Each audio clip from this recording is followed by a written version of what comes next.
Jambo Tanzania, jambo Afrika. Natumai wewe mzima wa afya, na kama si mzima wa afya basi usisahau kumeza Brufen.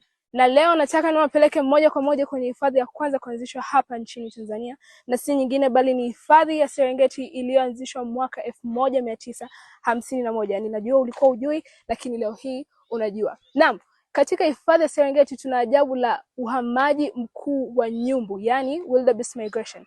Leo hii tuko na mdau mkubwa sana katika sekta hii ya utalii. Si mwingine ni Eric Dido. Wewe ni nani katika sekta hii ya utalii? Mwongoza wa utalii. Umefanya hii kazi kwa muda gani? Hilo sio jambo lilotuleta hapo moja kwa moja. Watanzania wanahitaji kujua kwa nini hii uhamaji wa nyumbu, yani wildebeest migration, ni ajabu moja katika maajabu 7 ya dunia. Bila kupoteza muda, kwani tuko nje ya muda, tuanze na maswali ya haraka. Kwa nini ni ajabu la dunia miongoni mwa maajabu haya 7?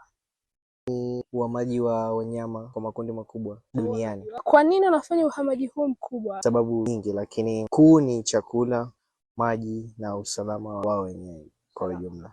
Na ni sehemu gani za Serengeti ambazo wanapita, kwa sababu tunajua Serengeti ni kubwa sana? Serengeti National Park itself, Ngorongoro Conservation, Borongo Game Reserve, Loliondo Game Controlled Area, Maswa Game Reserve, Rumeti Game Reserve and Masai Mara Game Reserve in Kenya. Nini wanaenda sehemu nyingine kuzaa? Wanatoka kaskazini mwa Serengeti alafu waje ku northern part of Serengeti. Why?